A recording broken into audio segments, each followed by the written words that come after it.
अस्सलाम वालेकुम।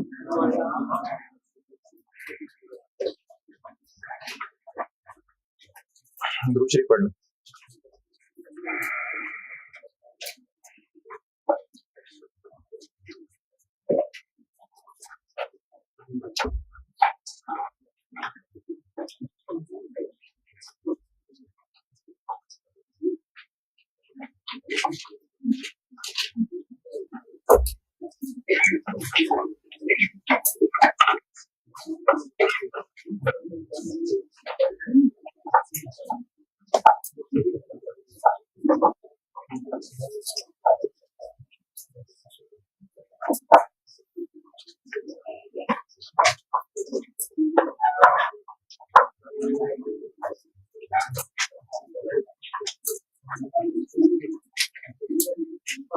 सवाल एक कल दिया था,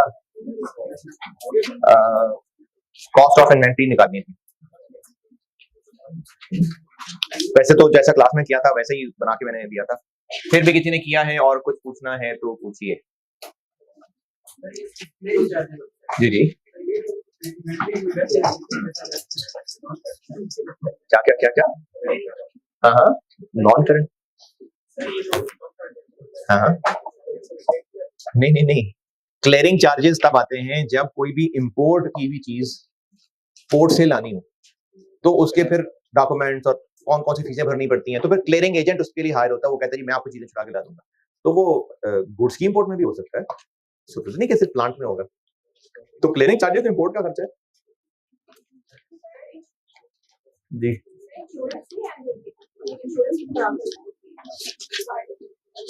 अच्छा, अगर तो सवाल में वर्ड सिर्फ इंश्योरेंस है तो ये मुराद होगी स्टोर में आने के बाद जो चीजों की इंश्योरेंस होती है। अगर रास्ते की इंश्योरेंस होगी ना तो ट्रांजिट इंश्योरेंस कहा होगा जी।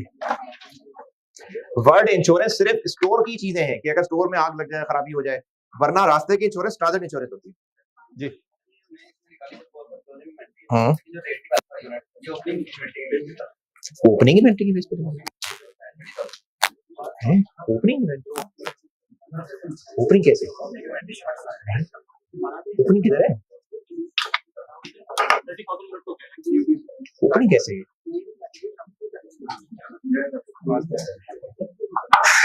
इन्वेंटरी बिजनेस के पास पड़ी हुई चीजें, चाहे वो गुड्स की शक्ल में है, चाहे वो गुड्स तक पहुंचने के रास्ते में रॉ मटेरियल है, वर्क इन प्रोसेस है। अगर ट्रेडिंग बिजनेस है तो बस गुड्स इन्वेंटरी है, और अगर मैन्युफैक्चरिंग बिजनेस है तो रॉ मटेरियल भी इन्वेंटरी है, मशीनों में पड़ा हुआ सामान वर्क इन प्रोसेस भी इन्वेंटरी है, और फिनिश गुड स्टोर वो भी इन्वेंटरी है। इन्वेंटरी किसी भी पॉइंट ऑफ टाइम पे पड़ी हुई चीज है। क्लोजिंग इन्वेंटरी क्या है? जो ईयर एंड या पीरियड एंड पे है। इसको क्लोजिंग इन्वेंटरी इसलिए कहते हैं क्योंकि फाइनेंशियल स्टेटमेंट्स बनानी होती हैं, तो अकाउंटिंग पीरियड एंड होता है ना, तो बस काम उस वक्त रोकते हैं सारे कि अभी इस वक्त क्लोजिंग हो रही है जी, बस ये ट्रांजेक्शंस बंद हैं अभी।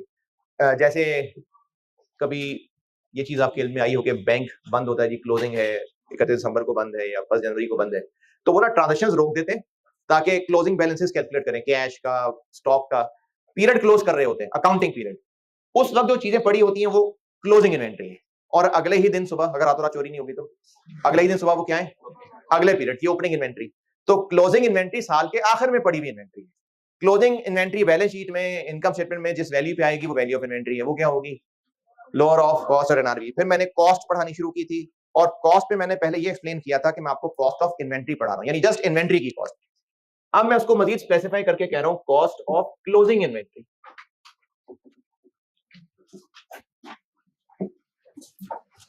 कॉस्ट ऑफ क्लोजिंग इन्वेंटरी है, समझा नहीं? नहीं नहीं, मैंने कॉस्ट की हेडिंग दी थी और यूं यूं यूं यूं इसके ऊपर किया था, वो सब चल रहा है। उसके बाद एनआरवी की जब हेडिंग होगी तो एनआरवी, अदरवाइज सब कॉस्ट की बात चल रही है। फिर मैंने उसमें हेडिंग ये दी थी कि कॉस्ट ऑफ इन्वेंटरी, मैं इन्वेंटरी की कॉस्ट बता रहा हूं आपको, और उसका प्रिंसिपल ये था कि इन्वेंटरी जिस लोकेशन कंडीशन में है वहां तक ला के संभाले रखने का खर्चा है, वहां तक लाने का, ब्रिंगिंग, वहां तक लाने का खर्चा, खरीद के सिफादत के साथ लाने का खर्चा, ये सब कॉस्ट का हिस्सा है। अगर ट्रेडिंग बिजनेस की फिनिश गुड्स हैं या मैन्युफैक्चरिंग बिजनेस की रॉ मटेरियल इन्वेंटरी है, तो कॉस्ट में खरीद के लेके सारे लाने तक के खर्चे, ये कॉस्ट ऑफ इन्वेंटरी है। और अगर मैन्युफैक्चरिंग बिजनेस की फिनिश गुड्स हैं तो डायरेक्ट मटेरियल, डायरेक्ट लेबर और एफओएच, और डायरेक्ट लेबर और एफओएच को मिला के कन्वर्जन कॉस्ट कहते हैं, और डायरेक्ट मटेरियल और डायरेक्ट लेबर को मिला के प्राइम कॉस्ट कहते हैं। कुछ बच्चे सवाल करते हैं कि डायरेक्ट मटेरियल डायरेक्ट लेबर के अलावा भी तो डायरेक्ट कॉस्ट हो सकती है, तो कॉन्सेप्चुअली हाँ हो सकती है, लेकिन कॉस्ट के सवालों में होती नहीं है चूंकि, इसलिए ये ज्यादा जिक्र भी नहीं हो रहा होता। कोई और डायरेक्ट कॉस्ट भी हो सकती है, लेकिन ज्यादातर मटेरियल लेबर ही होता है, इसलिए यही नाम चला लेते हैं हम, डायरेक्ट मटेरियल, डायरेक्ट लेबर और एफओएस। अब वो कॉस्ट कैसे कैलकुलेट हुई, एक सवाल ट्रेडिंग बिजनेस का कर लिया था, आगे मैन्युफैक्चरिंग के भी कराऊंगा सवाल। हो गई कॉस्ट ऑफ इन्वेंट्री की, कॉस्ट ऑफ इन्वेंट्री क्या होती है। अब मैंने कहा है कॉस्ट ऑफ क्लोजिंग इन्वेंट्री, जो कल पढ़ा था उसमें और इसमें क्या मसला है, अब वो इशू बताता हूं पहले, फिर उस इशू का हल बताता हूं। जी आप कुछ पूछना चाह रहे हैं? जी जी पीआरसी की बुक में क्या लिखा हुआ है? हाँ अभी है सामने वो लाइन, उसमें लिखा हुआ है जो मटेरियल की स्टोरेज कॉस्ट है उसको ऐड करेंगे। आगे पढ़े जरा।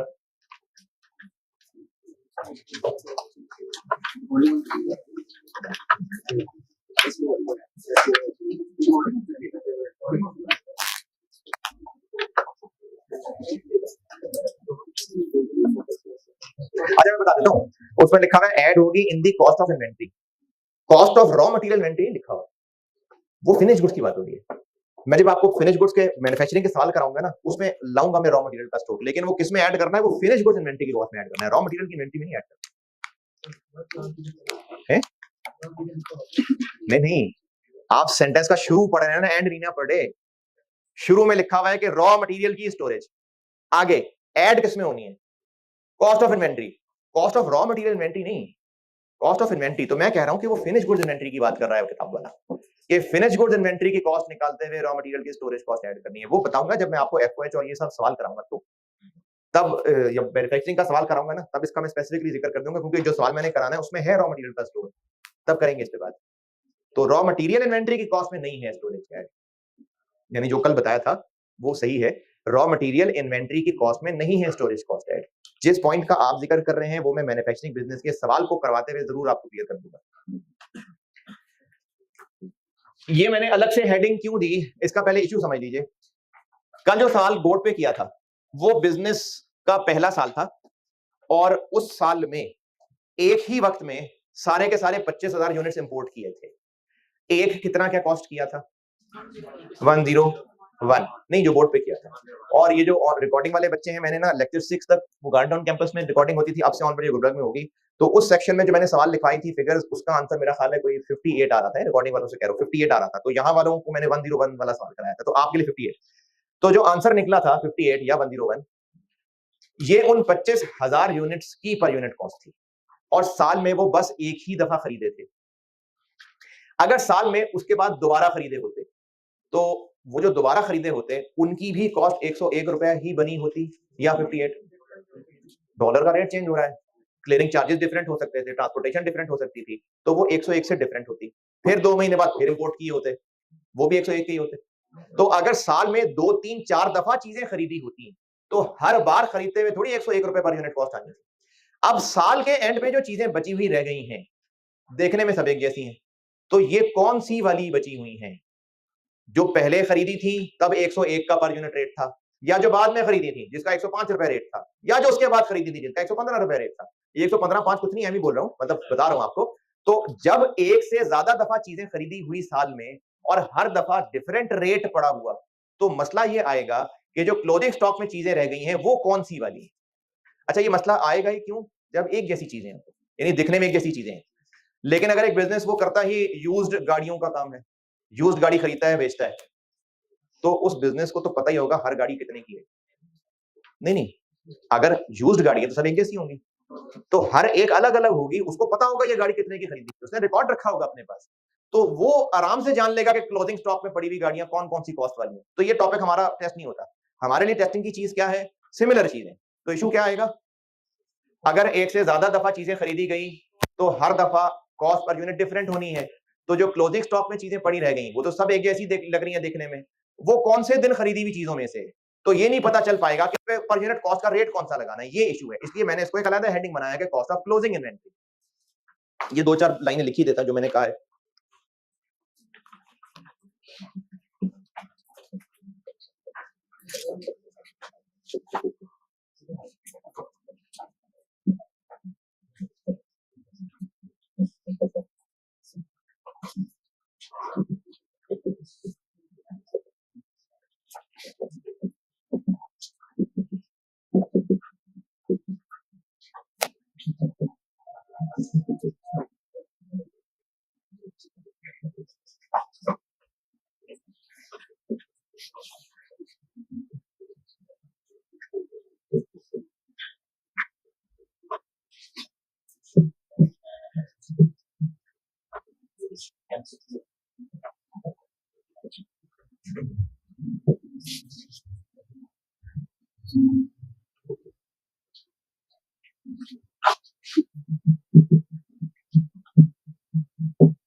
ये जो भी बात बता रहा था ना, बस 2-4 लाइनें लिखनी कि कहानी थोड़ी सी याद रहे आपको।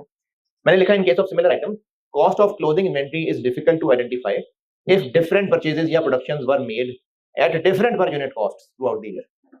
कि अगर एक जैसी चीजें हैं तो जो क्लोजिंग स्टॉक में चीजें पड़ी हुई हैं वो नहीं समझ आ रही कि ये कौन सी वाली चीजों में से बची हुई है। तो ये अब एक मसला है। कल वाले सवाल में मसला क्यों नहीं था? क्योंकि एक पहला ही साल था और एक ही दफा चीजें खरीदी थी। अब उनमें से जो चीजें बची हैं उनकी वही पर यूनिट कॉस्ट है जो 25,000 यूनिट्स की थी। यही काम जो होमवर्क वाला सवाल था उसमें भी ऐसा ही था। तो मसला तब आएगा जब एक से ज्यादा ट्रांजैक्शंस में चीजें खरीदी गई होंगी, यानी ट्रेडिंग बिजनेस की बात हो रही है या मैन्युफैक्चरिंग बिजनेस के रॉ मटेरियल की बात हो रही है, या फिर डिफरेंट चीजें बनाई गई। ये किसकी बात हो रही है? मैन्युफैक्चरिंग बिजनेस के फिनिश गुड्स की बात हो रही है। और डिफरेंट डिफरेंट वो कॉस्ट पर यूनिट पड़ी, तो पता नहीं ईयर एंड पे बची हुई कौन सी वाली है। इस मसले का जो हल है वो दो हल है।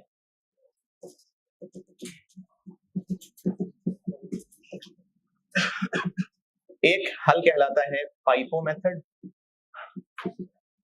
और एक हल कहलाता है एवको मेथड। वेटेड एवरेज भी कहते हैं इसको, फाइफो मेथड और एवको मेथड।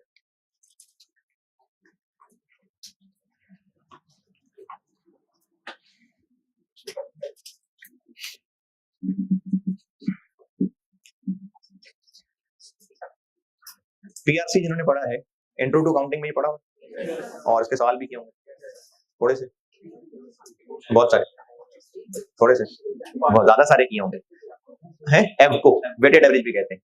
मैं आपको ये करा जरूर रहा हूं, लेकिन ये इतना कोई इज्जतदार नहीं है कि कॉस्ट में हम 15 दिन इस पे लगा देंगे। मैं एक एक दो दो सवाल कराऊंगा, बस बहुत है। फाइफो मेथड है और एवको मेथड। तो जी जी लाइफो मेथड भी होता है, लेकिन वो कोई इतना मशहूर मेथड नहीं है, last in first out method. तो ये दो ही मेथड हैं। ये दोनों मेथड सिखाता हूं आपको, लेकिन इन मेथड्स को सिखाने से कनेक्टेड है इन्वेंट्री की अकाउंटिंग कैसे होती होगी। ये दोनों मेथड सिखाता हूं आपको, लेकिन इससे रिलेट करके सिखाने, इसके बगैर नहीं समझाए जा सकते।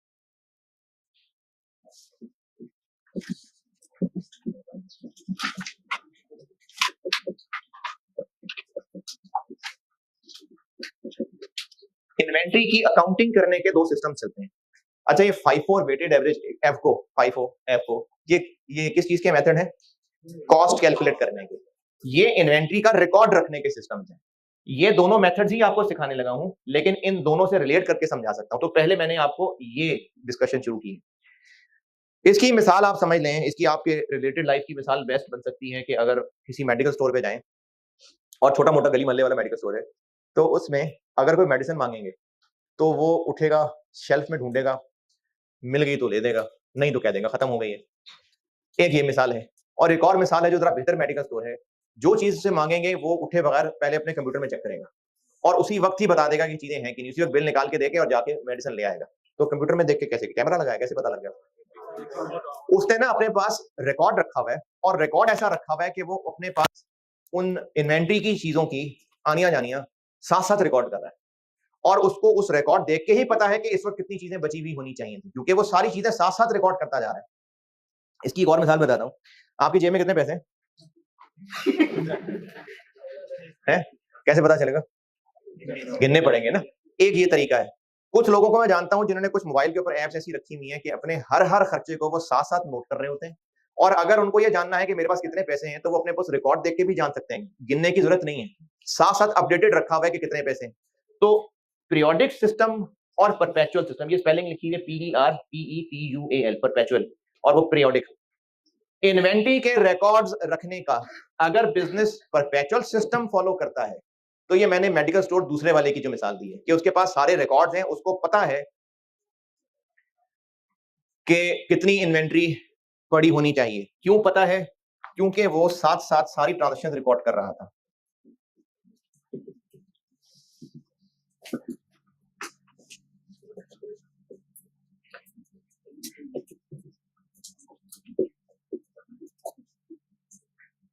सारी इन्वेंट्री की ट्रांजेक्शंस ये साथ साथ रिकॉर्ड कर रहे होते हैं। नीचे ठीक है रूम में आवाज? इमरान नीचे से आए उस रूम से? यार वो तो एक फीस में डबल डबल पढ़ लेंगे।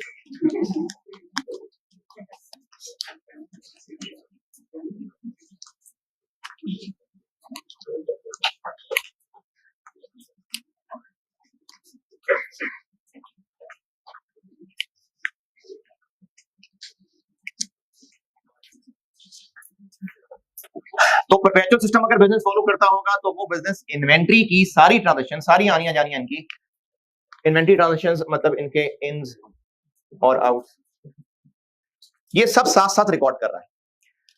और अगर क्लोजिंग स्टॉक जानना है तो स्टोर में जाने की गिनती करने की कोई जरूरत मोहताजी नहीं है, रिकॉर्ड से पता चल जाएगा। तो इस सिस्टम में closing stock can be determined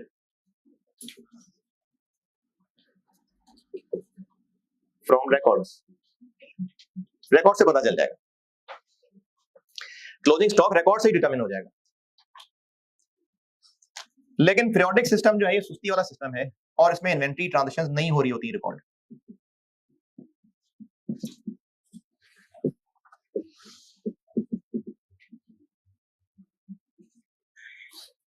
तो अब अगर जानना हो कि कितने यूनिट स्टोर में पड़े में, तो फिर जाके गिनने पड़ेंगे।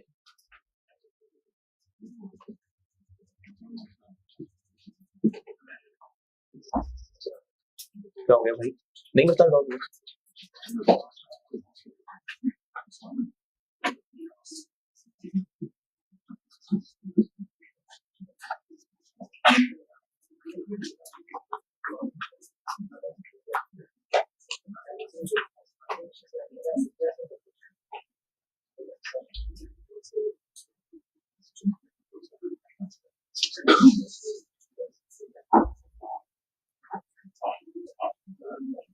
मैंने लिखा हुआ है inventory transactions are not timely recorded, और ये लिखा है closing stock can be determined by physical count. तो पीरियोडिक सिस्टम के अंदर ट्रांजैक्शन साथ साथ रिकॉर्ड नहीं हो रही, परपेचुअल में हो रही हैं, तो इसलिए इसमें रिकॉर्ड से ही पता चल जाएगा क्लोजिंग स्टॉक कितना है। All inventory transactions are timely recorded. Ins और आउट्स ट्रांजैक्शन मतलब इन्वेंट्री का आना जाना।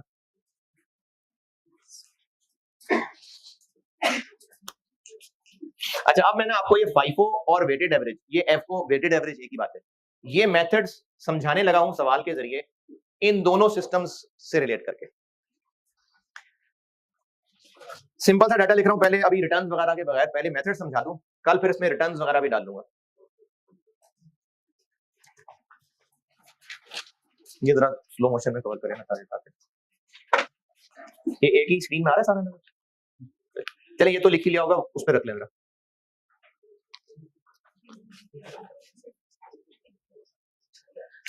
All inventory transactions, meaning ins or outs, are timely recorded. Closing stock can be determined from records. Inventory transactions are not timely recorded. Closing stock can be determined by physical count.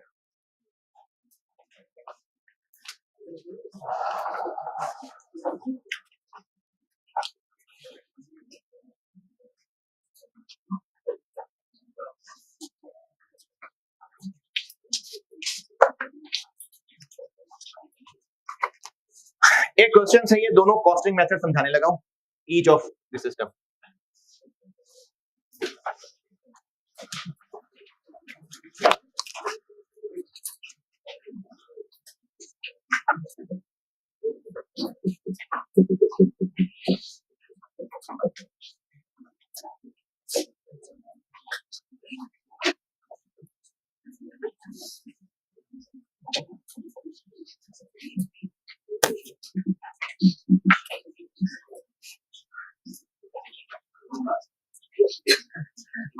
First June 22 opening stock 200 units 50 rupees per unit वाले।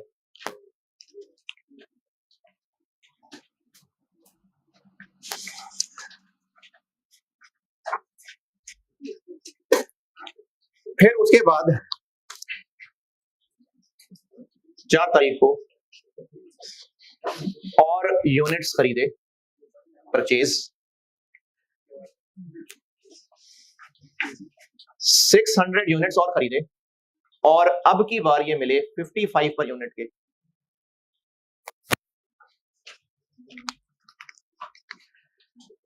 नौ तारीख को cell कर दिए 350 units.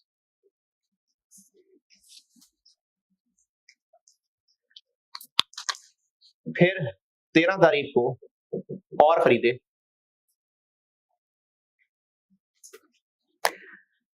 400 units, लेकिन अब की बार मिले वो 58 के रेट पे।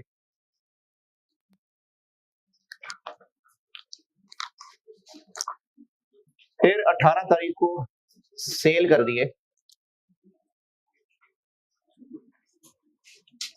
450 यूनिट्स। 24 तारीख को फिर सेल कर दिए 200 यूनिट्स, और 29 को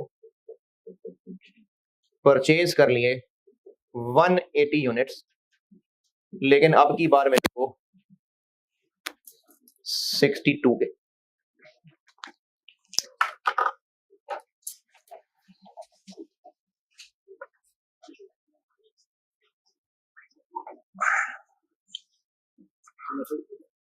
बताता हूं, यहां तक पहुंचे फिर मेथड बताता हूं।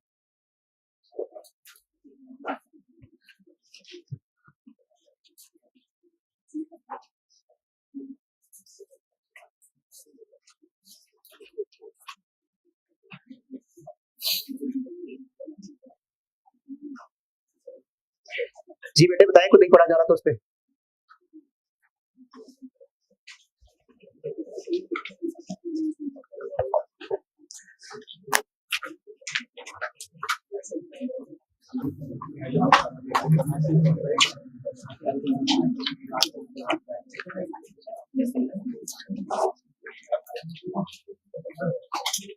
रिक्वायर्ड लिखें। इस सवाल का रिक्वायर्ड है cost of closing stock, cost of closing stock and, अच्छा ये ट्रेडिंग बिजनेस है कि मैन्युफैक्चरिंग बिजनेस? कैसे पता? Cost of closing stock required है एंड कॉस्ट ऑफ सेल्स है। If costing method is, requirement बता रहा हूं कॉस्ट ऑफ क्लोजिंग स्टॉक और cost of sales. If costing method is, है जी, कॉस्टिंग मेथड इज, अब इसके आगे A B C D, part A FIFO और ब्रैकेट में लिखें periodic, next FIFO perpetual, next एफको पीरियोडिक, और लास्ट एफको। हाँ देखा यार, तो सवाल भी गैस करने लग गया, कमाल हो गया। एफको परपेचुअल। चले मैं करता हूं इसको सॉल्व।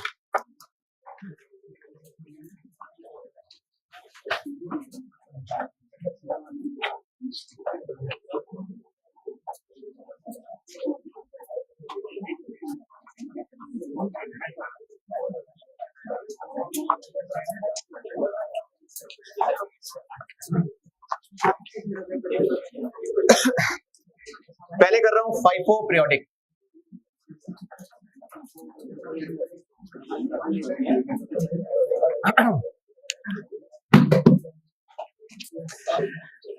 FIFO का मतलब है फर्स्ट इन फर्स्ट आउट।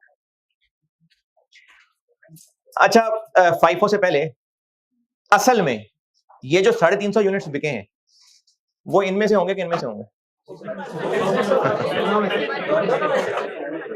असल में इनमें से होंगे कि इनमें से होंगे? पता नहीं किसमें से होंगे। असल में तो नहीं पता ना किसमें से होंगे। सारे इसमें से भी हो सकते हैं, इसमें से भी हो सकते हैं, मिक्स भी हो सकते हैं। असल में तो नहीं पता भाई, यही तो रोला है कि पता नहीं है कि किसमें से है, क्योंकि देखने में सब एक जैसे हैं। तो इसमें ना ये जो दो मेथड्स हैं ये एक्चुअली अजम्पशंस हैं। एक अजम्पशन है FIFO। FIFO का मतलब होता है फर्स्ट इन फर्स्ट आउट।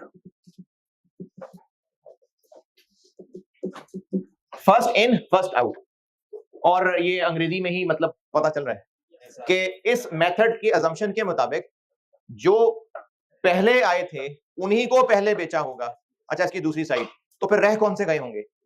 जो बाद में आए थे। तो FIFO मेथड में जो पहले आए होते हैं उसको पहले बेचना मान लेते हैं, और जो बचे होते हैं वो किन में से होते हैं? वो रीसेंट परचेजेस में से होते हैं। ये फर्स्ट इन फर्स्ट आउट है। और पीरियोडिक इसलिए कि अभी जो मैं काम करूंगा, अब बल्कि पीरियोडिक जब कल परपेचुअल बताऊंगा तो फिर बताऊंगा पीरियोडिक क्यों है। तो फर्स्ट इन फर्स्ट आउट के अंदर जो पुराने थे वो बिक गए होंगे, तो जो क्लोजिंग स्टॉक बचा हुआ होगा वो रीसेंट परचेजेस में से होगा। कॉस्ट ऑफ क्लोजिंग स्टॉक निकाल रहा हूं, लेकिन क्लोजिंग स्टॉक है कितना भाई?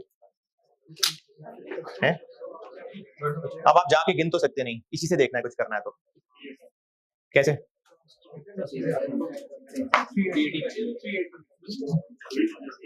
इतने पहले थे, इतने खरीदे, इतने बेच दिए, फिर खरीदे, फिर बेच दिए, फिर बेच दिए, इतने खरीदे, तो प्लस माइनस कर लेते हैं।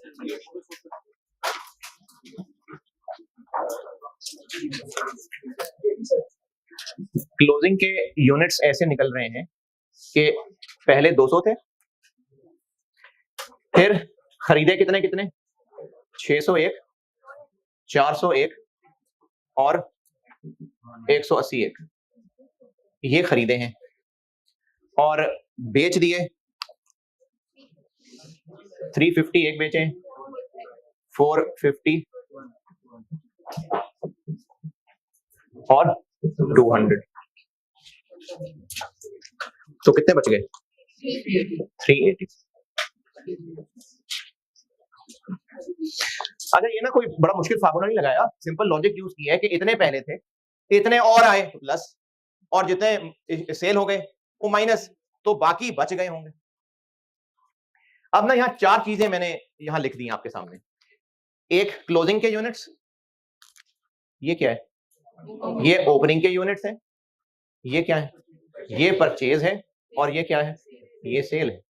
यानी इन चार चीजों में एक रिलेशनशिप नजर आ रहा है आपको। ये ओपनिंग में ये परचेज ऐड किया, सेल माइनस किया, तो क्लोजिंग आ गए। अच्छा, ये कोई इतना औखा रिलेशन नहीं है, अगर आपको क्लोजिंग पता हो तो सेल्स निकाल सकते हैं। इसी को रीअरेंज कर लेते हैं, यानी अगर क्लोजिंग पता है और सेल्स निकालनी है तो सेल्स को उधर शिफ्ट कर देते हैं, क्लोजिंग को यहां ले आते हैं। क्या बन जाएगा?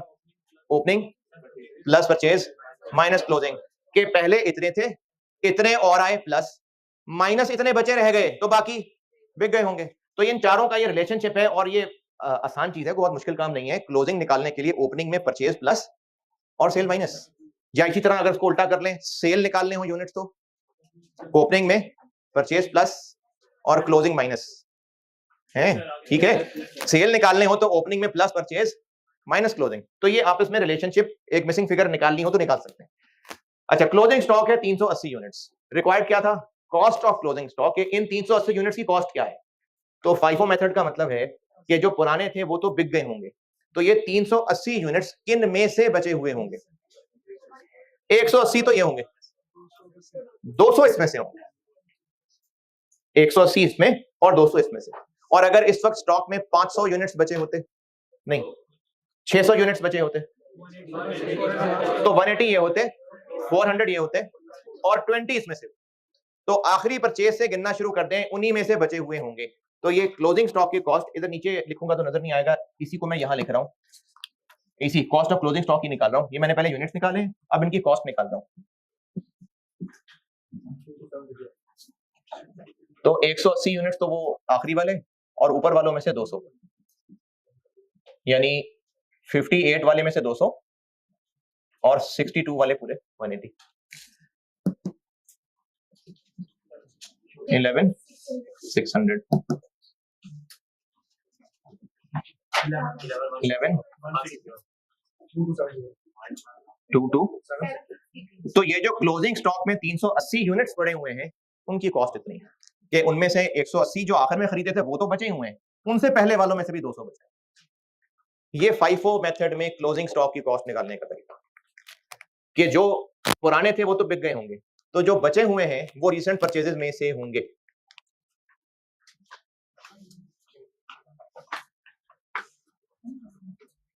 Cost of closing stock okay. दूसरा क्या पूछा था? Cost of sales. इसी का उलट कर लेते हैं। अगर ये बचे हुए हैं तो ये भी बिक गए, ये भी बिक गए और इनमें से 200 बिक गए, क्योंकि इनमें से 200 बचे हुए और 180 बचे हुए, तो फिर ये भी बिक गए, ये भी बिक गए और इनमें से 200 बिक गए। तो ये जो बिक गए उनकी कॉस्ट ऑफ सेल हो गई। कॉस्ट ऑफ सेल्स कहते हैं कि जो यूनिट्स बेचे वो बिजनेस को कितने के कॉस्ट किए थे। तो वो जो 200 हैं वो बिके होंगे 50 वाले, फिर अगले 600 भी बिक गए होंगे 55 वाले, और 58 वाले में से 200 बिक गए होंगे 10,000 33,000 11,600 5,4। तो ये जो 1000 यूनिट सेल हुए हैं ये उनकी कॉस्ट है। ये सेल कितने के हुए नहीं बताया मैंने, तब जरूरत भी नहीं है, हम तो कॉस्ट कैलकुलेट कर रहे हैं ना, इसलिए मैंने बताया भी नहीं कितने के सेल हुए। FIFO पीरियोडिक, ये मैंने इसके नीचे किया था, ये कॉस्ट ऑफ क्लोजिंग स्टॉक निकाली थी मैंने और ये कॉस्ट ऑफ सेल्स निकाली। कॉस्ट ऑफ क्लोजिंग स्टॉक समझ आ गया? कॉस्ट ऑफ सेल्स दोबारा सुन लें। कॉस्ट ऑफ सेल्स ये होती है कि जो यूनिट सेल हुए हैं उनकी कॉस्ट बिजनेस को क्या पड़ी थी। ये पहले से पड़े हुए थे, इतने और खरीदे, इतने और खरीदे और इतने और खरीदे।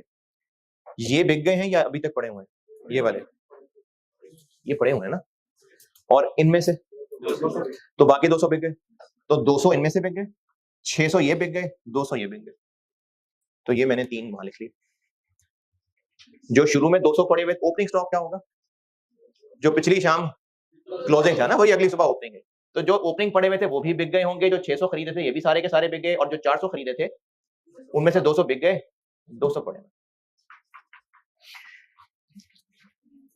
अगर सेल के यूनिट्स निकालने हो, अभी मैं यहां बता रहा था, सेल के units is equal to opening के यूनिट्स प्लस परचेजेस के यूनिट्स माइनस क्लोजिंग के यूनिट्स। ये बात समझ आई है ना, ये जो मैं कर रहा हूं। अगर ये जो मैंने इधर रिलेशनशिप किया है जिसमें मैंने 300C निकाले, ये उल्टा भी चल सकता है कि अगर सेल के यूनिट्स ना पता हो, ओपनिंग के यूनिट्स पता हो, जो खरीदे इस महीने में वो पता है, और जो महीने के एंड पे बच गए वो पता है, तो ये निकाल सकते हैं कि नहीं? ये 1000 यूनिट्स निकाल सकते हैं। कैसे? 200 ओपनिंग थे प्लस इतने खरीदे माइनस इतने रह गए, तो बाकी बिक गए होंगे। यानी सेल के यूनिट्स आप निकाल सकते हैं अगर ओपनिंग स्टॉक के यूनिट्स प्लस परचेज के यूनिट्स माइनस क्लोजिंग स्टॉक के यूनिट्स,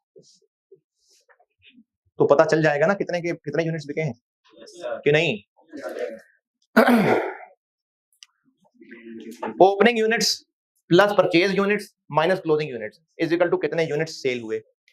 ओपनिंग यूनिट्स की total cost plus purchase total cost minus closing stock की total cost is equal to sales. Opening stock की टोटल कॉस्ट प्लस परचेजेस की total cost minus closing stock की total cost is equal to cost of cell.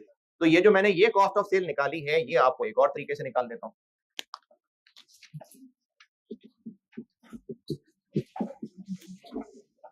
Opening stock कितने रुपए था? कितने रुपए था? 200 रुपए। 200 यूनिट से 50 वाले, तो 10,000 रुपए था ओपनिंग स्टॉक। परचेजेस कितनी की total? 600 into 55, 400 into 58, 180 into 62। Total purchases कितनी की? 600 into 55, 400 into 58, 180 into 62, 67 minus closing stock कितना? 225467।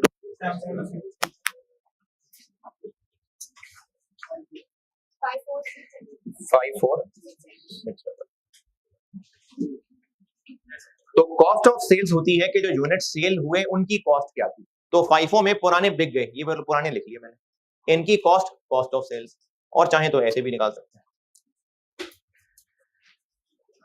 फाइफो पीरियोडिक आपके सामने है, क्लोजिंग स्टॉक की कॉस्ट, सेल्स की कॉस्ट, कैलकुलेशन प्लस माइनस। कोई सवाल है तो पूछें जी।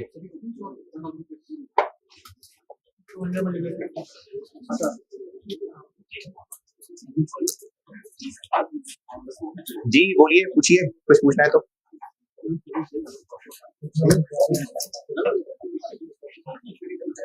पूछने कोई कैलकुलेशन, कॉस्ट ऑफ सेल्स दोनों तरीकों से। ओके, नोट कर लिया तो मैंने बताना है, स्लो मोशन में शेयर करा दें अगर।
एफ को पीरियोडिक,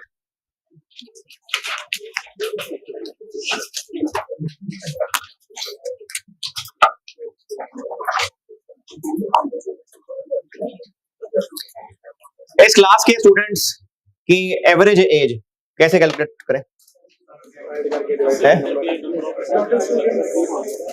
सबकी एज इंडिविजुअली ऐड करके नंबर ऑफ स्टूडेंट्स पे डिवाइड। अच्छा, आंसर आ गया 19 इयर्स। क्या इंटरप्रिटेशन है इसकी? स्टूडेंट्स की एवरेज एज 19 इयर्स, इसकी इंटरप्रिटेशन क्या है? मतलब ये एवरेज कैलकुलेट ही क्यों की जाती है? क्योंकि इसको इस्तेमाल करना है। तो क्या इंटरप्रिटेशन हुई कि एवरेज एज 19 इयर्स है? इसकी इंटरप्रिटेशन ये है कि इस क्लास में हर स्टूडेंट 19 साल का है। रन रेट, क्रिकेट मैच में रन रेट कैसे कैलकुलेट होता है? नहीं पता? गिल्ली डंडे की मिसाल देता हूँ, पिट्ठू गोल कर रहा हूँ याद। हाँ जी, 15 ओवर हो गए, रन रेट कैसे कैलकुलेट होगा? हर ओवर के run head divided by 15 overs. अच्छा, रन रेट आ गया 8। क्या इंटरप्रिटेशन है इसकी? कि इतनी मार पड़ी है, इतना स्कोर हुआ है, जैसे हर ओवर में 8 रन।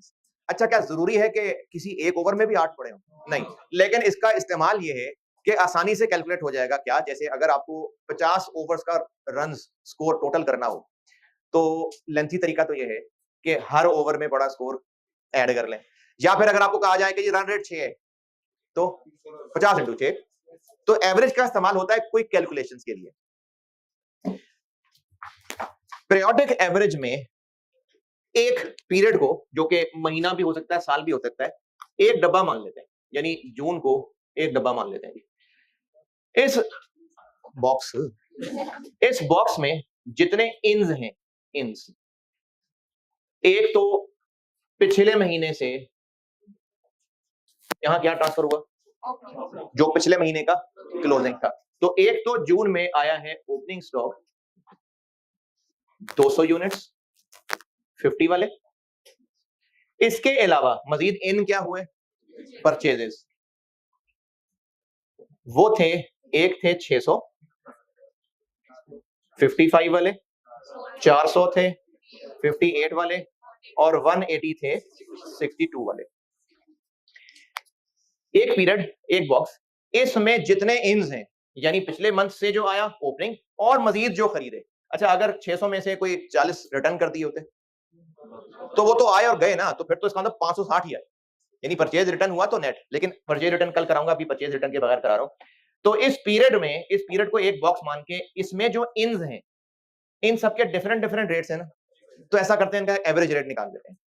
अब यहां तो जरा गन ज्यादा मच जाएगा, मैं एवरेज रेट ऐसे निकाल देता हूं कि 200 यूनिट्स 50 यानी 10,000, 655 वाले यानी 33,000, 458 वाले 23,200, 180 62 वाले 11160। ये सारे यूनिट्स कितने, नहीं यार, 1380, ये सारे यूनिट्स टोटल इतने रुपए के हैं, 7736। तो एक कितने का हुआ, इसको इससे डिवाइड कर दें,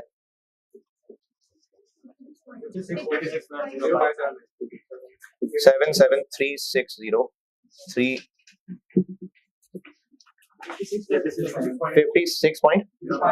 56.06, काफी अच्छे, 2 डेसिमल बहुत होते हैं। ये 56.06, इसकी इंटरप्रिटेशन ये है कि हमने इस पूरे महीने को एक टोटल बॉक्स लेके, इसमें जितने इंच थे, बेशक सब डिफरेंट डिफरेंट रेट्स वाले थे, लेकिन हमने सबको मिला के एक एवरेज रेट कर लिया। अब इसकी इंटरप्रिटेशन ये है कि इस महीने में जितने भी यूनिट्स आए वो सब 56.06 वाले हैं। तो जब सारे के सारे यूनिट्स 56.06 वाले हैं तो मसला ही हल हो गया। जो बच गए वो कौन से, 5606 वाले। जो बिक गए वो कितने वाले, 5606 वाले। तो एक पीरियड को एक स्टैंडर्ड मान के उसमें जितने इन्स हैं उन सब की अमाउंट्स और यूनिट्स मिला के एक एवरेज रेट निकाला जाता है, और फिर इस पीरियड के जितने आउट्स हैं वो सब इसी रेट वाले माने जाते हैं। अच्छा, इसमें कुछ बच्चों को, वैसे मैं कल बता दूंगा ये बात, लेकिन ऐसे आज उलझते रहेंगे कि सेल रिटर्न भी शायद इन है, सेल रिटर्न, सेल रिटर्न, तो उसके यूनिट्स भी लूं मैं, सेल रिटर्न भी तो स्टोर में वापस ही आ रहे हैं, तो वो भी इन, वो इनमें है ऑलरेडी, वो इनमें ऑलरेडी हैं, खरीदे थे, बिके, वापस आ गए, तो इनमें है ऑलरेडी। तो सेल रिटर्न नहीं, इन है भाई, यही है, ओपनिंग स्टॉक है और परचेज। और जिन्होंने पहले इंट्रो पढ़ी हुई है तो शायद उन्होंने फार्मूला याद किया हो, तो मैं आपको फार्मूले की भी शक्ल लिख देता हूं। वरना कॉन्सेप्ट क्या है कि जितने इन्स हैं उनके यूनिट्स, टोटल कॉस्ट ऐड की और एवरेज रेट निकाला। अब यही एवरेज रेट जो बिक गए उनके लिए भी चलेगा और जो बचे रह गए उनके लिए भी चलेगा। फिर भी फार्मूला शायद पढ़ा होता है, याद करने में आसानी होती है, तो मैं इसको फार्मूले की शक्ल बना देता हूं, इसी के नीचे लिख रहा हूं। एवरेज रेट का फार्मूला, ओपनिंग स्टॉक की अमाउंट प्लस परचेजेस की अमाउंट, ओपनिंग स्टॉक के यूनिट्स प्लस परचेजेस के यूनिट्स। नहीं, ऐसे नहीं याद किया, और है फार्मूला, जिन्होंने पढ़ा हुआ है पहले, यही फार्मूला है यार। हाँ, तो यही है, मैंने इसलिए वो फार्मूले की शक्ल भी लिख दी। वरना वैसे कॉन्सेप्चुअली देखें तो जितने इन्स हैं हमने उनके सारे यूनिट्स, सारी अमाउंट मिला के एवरेज रेट निकाल दिया। इसका भी आंसर यही आएगा, यही किया हुआ है, ओपनिंग स्टॉक की amount plus purchases divided by opening stock के यूनिट्स प्लस परचेजेस के यूनिट्स। तो यही है, यही चीज इस शक्ल में लिखी है बस। 56.06 आ गया। अब इसी रेट को ही यूज करके दोनों रिक्वायर्ड सॉल्व हो जाएंगे। एक रिक्वायर्ड पूछा है कॉस्ट ऑफ क्लोजिंग स्टॉक, कितना जी, जो 380 यूनिट्स बच गए वो यही वाले ही हैं, 56.06 21303।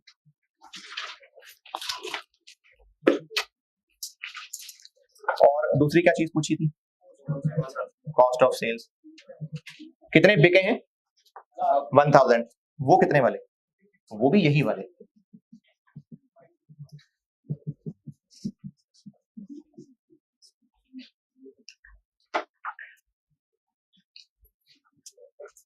तो वेटेड एवरेज पीरियोडिक में एक पीरियड को स्टैंडर्ड मान के उसके इन्स सब मिला के एक रेट निकाल लेते हैं और सारे आउट्स पे फिर वही रेट लगता है। और ये जो कॉस्ट ऑफ सेल्स है, ये जो अभी कुछ देर पहले दिखाया था वो भी निकाल देता हूँ। पहले भी कॉस्ट ऑफ सेल कैसे कैलकुलेट की थी एक और तरीके से, ओपनिंग स्टॉक प्लस परचेजेस, ये परचेजेस हैं 6736 माइनस क्लोथिंग, ये क्लोथिंग,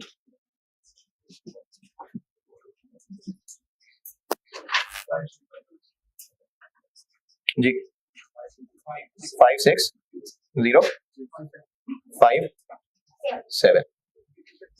ये 3 रुपए का फर्क इस राउंडिंग ऑफ की वजह से।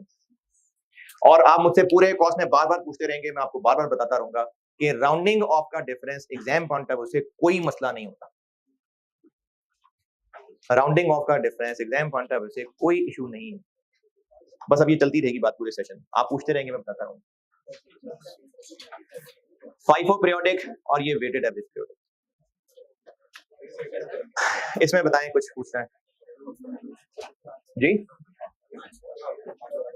सवाल पूछे कोई? ठीक है, अल्लाह।